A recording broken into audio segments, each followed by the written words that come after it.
নমস্কাৰ বন্ধু বান্ধৱীসকল। আজি যিহেতু আমাৰ গুৰু, আমাৰ জগত গুৰু শ্ৰীমন্ত শংকৰদেৱৰ মৃত্যু তিথি আৰু সেয়েহে বহুত আমাৰ গুৰু বুলি বহুত গৌৰৱেৰে শব্দটো ক'বলৈ মন যায় আৰু কওঁৱে বাৰু।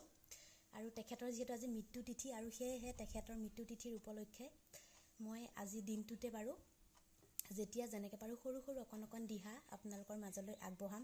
আশা কৰোঁ আপোনালোক সকলোৱে চাব।